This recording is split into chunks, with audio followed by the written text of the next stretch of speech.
हमारे प्याज जो ही गलने लगे और मसाला भून गया, हम इसके अंदर टमाटर डालेंगे। 1.5 टमाटर मैंने काटा है, टमाटर डाल दिया। मेरा वो कटिंग बोर्ड गिरा, टमाटर डाल दिए। और इसमें हम गोश्त हमने उबाला था, वो उबला हुआ गोश्त तकरीबन पका हुआ है, पूरा तरह से नहीं पका हुआ है, तकरीबन पका हुआ है, इसको डाल दिया।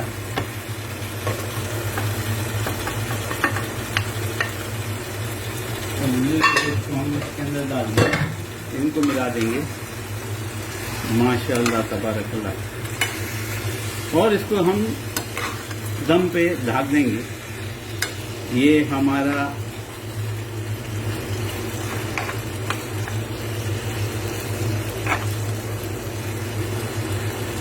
भुना गोश्त, कढ़ाई टाइप का गोश्त की कढ़ाई। आखिर में नींबू टपका देंगे। नमक की कमी है, नमक डालेंगे। उबालते वक्त मैंने इसमें नमक और हल्दी डाली थी, सिर्फ नमक की कमी है।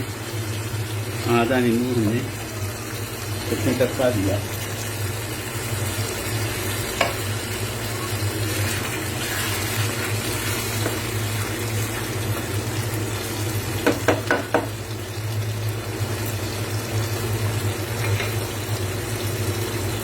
और आखिर में ये काम तो मैं बाद में करूंगा, लेकिन आपको दिखाने के लिए अभी कर देता हूँ। आखिर में इसके ऊपर गार्निश करेंगे, हम धनिया से गार्निश करेंगे। ये लास्ट में करना है, लेकिन क्योंकि आपको दिखाना मकसूद है इसलिए मैं कर देता हूँ अभी से। धनिया से गार्निश ज़बरदस्त, हमने धनिया से गार्निश कर दिया इसको। माशाल्लाह तबारकल्लाह बहुत अच्छा तैयार हुआ है। थोड़ी सी नमक की कमी है, वो भी मैं इससे छिड़क देता हूँ। ये दम में नमक अंदर चला जाएगा और पक जाएगा। ज़बरदस्त। उम्मीद है आपको समझ में आ गया होगा। कढ़ाई गोश्त मसाले वाला जो ढाबे पे बनाते हैं वो बगैर मसाले के होता है। ये कढ़ाई गोश्त है मसाले वाला। ये टमाटर हमारे पिघल जाएंगे, ये हल्का सा आँच पे पकता रहेगा। ज़बरदस्त। उम्मीद है आप बनाएंगे, मेरे गाँव में याद रखिए। और इसको हम ढक देंगे 5 मिनट के लिए कम से कम। इसको हम दम पे पकाएंगे। आँच में हल्की कर दूंगा, हल्की आँच पे ये पकते हैं।